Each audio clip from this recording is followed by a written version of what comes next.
E aí pessoal, beleza? Tudo bem com vocês? Aqui quem fala é o Zek e hoje em mais um dia e hoje em mais um vídeo falando mais ou menos de como eram as coisas na época dos artistas clássicos. A gente falou sobre tintas, sobre a formação dos artistas e hoje a gente vai falar sobre o mecenato e falar ali por cima de famílias ali, de como eram famílias que praticavam mecenato, como os Médicis e os Sforza. Então bora lá.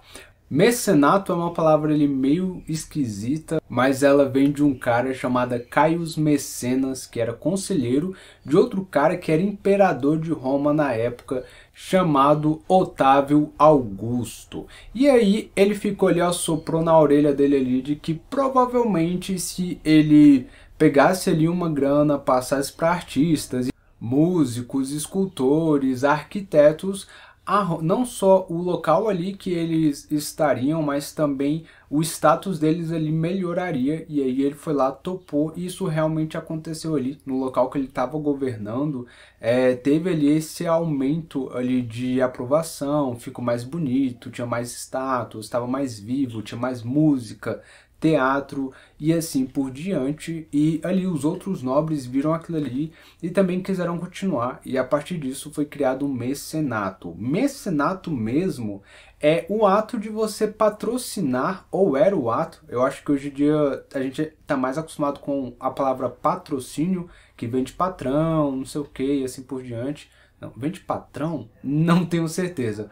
Mas enfim, o mecenato ele era esse hábito de você patrocinar algum artista, e artista que eu tô falando, não tô falando só de pintura, tá? De qualquer outra área ali, para ele produzir alguma peça em seu nome ou ao seu mandato ali, produzir alguma peça, construir alguma coisa ali, e no final você ficaria, aquilo ali estaria sobre o seu nome, você receberia um status, o artista recebia pagamentos ali corriqueiros, entendeu? Combinados, dependendo, por exemplo, se era artista também, você além do pagamento, você tinha que fazer o orçamento de quanta tinta você ia precisar, do que você precisava para fazer aquela escultura, aquela construção, e aí você recebia dinheiro, você também recebia proteção política, porque no caso estamos falando de um imperador, de nobres, de famílias riquíssimas, poderosas e influentes, da igreja católica, né? Quem é que não queria ser amiguinho dos papas e dar amigo íntimo ali,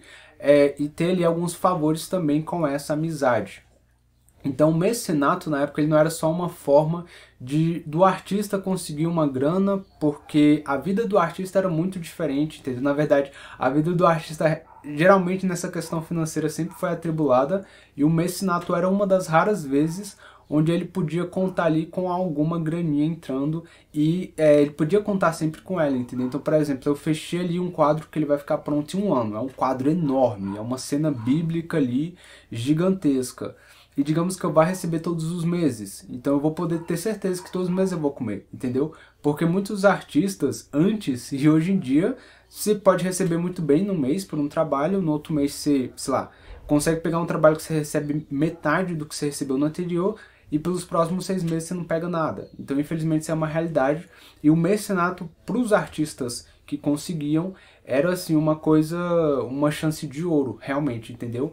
A questão é que você não tinha tanta liberdade de criação. Então ele falava, eu quero isso nessa cor, desse jeito, você tinha que fazer isso nessa cor e daquele jeito, seja uma casa, seja uma peça musical, seja uma peça teatral, entendeu? Você tinha que fazer do jeito dos gostos do seu cliente, o que eu acho que é um acordo, cara. É você ter um acordo ali por grana, você faz, entendeu? Recebe o teu, que nem quando eu pegava encomenda de desenho realista, faz o que o cliente quer, entendeu? Criação artística você faz ali no teu ateliê, entende?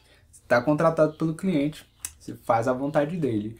E aí o mecenato ele foi muito popular na época de ascensão ali dos imperadores romanos, na época que você tinha muito, o Império Romano era muito grande. Só que aí quando chegou a Idade Média, isso meio que deu uma baixada, tá? Você ainda tinha isso por parte dos nobres, só que mais não tinha tanto essa coisa de promover a cultura, você tinha mais mesmo essa questão de encomendas. Preciso de uma pintura, preciso de uma escultura, um busto, alguma coisa do tipo, uma iluminura para um livro, né? um santo, uma imagem de Jesus, para assim, e assim por diante, eu vou lá e contrato um artista. Mas aí eles ficavam muito num trabalho quase informal, entendeu? Você não tinha tanto respeito por eles, e o maior contratante era a Igreja Católica, entendeu? Que o presídio tal, eu quero fazer uma nova igreja, e os artistas, eu acho que eles ganharam muito bem, eu acho, isso não chequei num livro, mas teve uma época que a Igreja Católica tinha várias lideranças dentro da igreja, e aí elas ficavam responsáveis por algumas cidades, e aí elas meio que acabavam competindo entre si, entendeu? Por questão de popularidade, por questão mesmo ali do ego de algumas pessoas dentro da igreja. E aí, como é que uma das formas de competir é você contratar um artista e fala: me pinte uma coisa desse jeito, me construa uma igreja desse jeito, faça um coro desse jeito, entendeu? Um coro musical. E aí o outro religioso ali via aquilo e ficava, pô, via como uma afronta e fala: não, agora eu quero que você faça pra mim um desse jeito, entendeu? Então nessa época também os artistas ganhavam, mas o mecenato propriamente dito, ele não foi tão forte na Idade Média. Ele volta com mais força durante o Renascimento, porque você tem essa necessidade de você fazer novas coisas, e de você adquirir mais status e assim por diante, e você tinha famílias muito ricas. Foi o que eu falei, mecenato não é só você, por exemplo, encomendar alguma coisa, você realmente investir na cultura, para que a cultura ele floresça, entendeu? Então, por exemplo, no Renascimento, você tinha famílias muito ricas e influentes, como os Médici e os Sforza, tinham muitas outras, mas eles são dois nomes bem importantes, porque quando você fala disso na Itália, a gente fala de rico e influente, não é só porque eles tinham dinheiro ou porque eram donos de bancos e tudo mais. É porque esses caras colocavam no poder quem eles queriam, entendeu? É que nem os empresários de hoje no Brasil que colocam quem eles querem na política, entende? Se você não me curte, beleza, próxima eleição eu vou financiar a eleição de tal pessoa. Era basicamente naquela época lá, entendeu?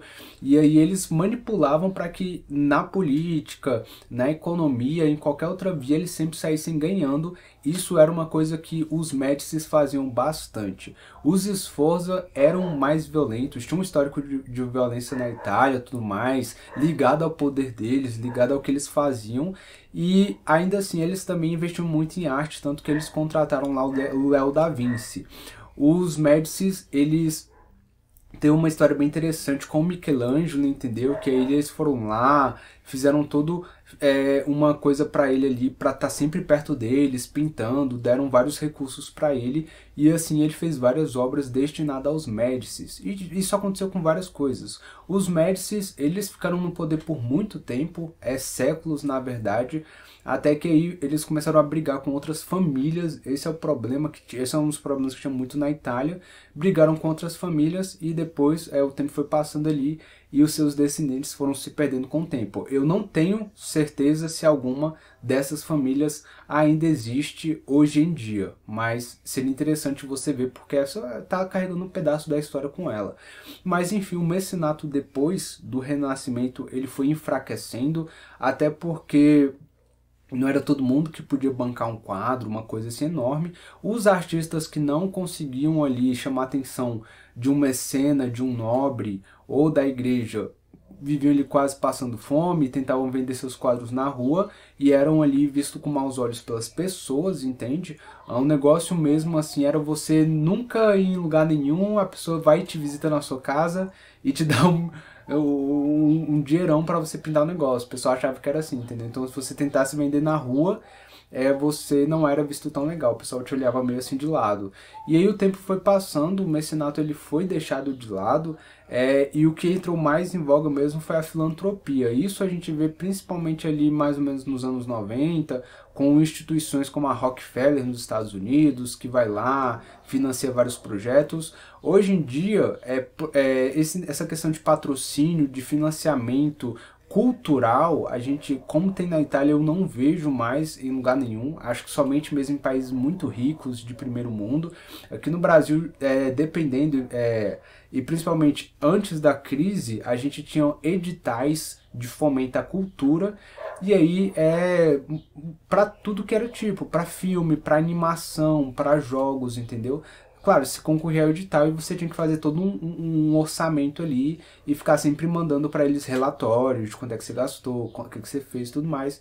No final tem o projeto final, mas esses editais permitiram muitas animações, muitos projetos serem realizados. Foi uma coisa muito boa de acontecer aqui no Brasil. Mas hoje em dia esse patrocínio, digamos assim, eu acho que ele ainda acontece, mas é muito mais raramente alguém com grana assim ir lá e pedir isso, sabe?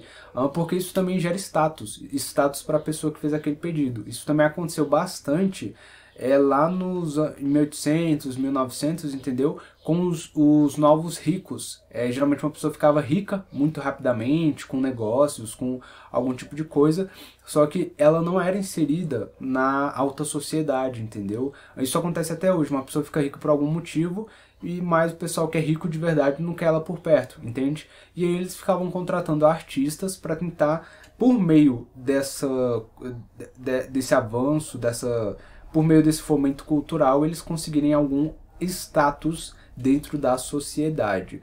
Hoje em dia você não tem mais isso, como eu tinha falado antes, mas você tem essas instituições ou alguns governos mesmo, até hoje no Brasil, eu acho que ainda tem bastante, de vez em quando rola, algum edital de fomento à cultura, algum projeto, algum patrocínio, entendeu? Porque é sempre muito importante a gente estar fomentando esse tipo de coisa, fora que sempre gera retorno de volta por governo.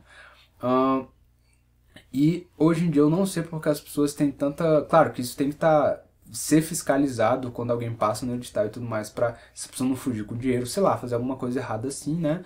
Mas eu não sei porque as pessoas elas são tão contra leis de fomentar a cultura ou aos artistas, mas enfim, país que a gente vive. Mas eu espero que isso volte porque é muito importante e também permite aí que a gente continue produzindo e dá a estabilidade aos artistas, como eu falei isso antes. E é isso aí, eu espero que ter falado sobre mecenato, sobre os mecenas, tenha ali ajudado vocês a compreender mais ou menos como isso era de alguma forma. Se você gostou, deixa o teu comentário, deixa o teu like triplo, se inscreve no canal para ver mais vídeos como esse. Em breve a gente termina essa série, começa outra, mas eu quero ver o comentário de vocês. É isso aí, redes sociais estão na descrição, Facebook e Instagram também. É isso aí, muito obrigado por tudo, valeu, falou e fui!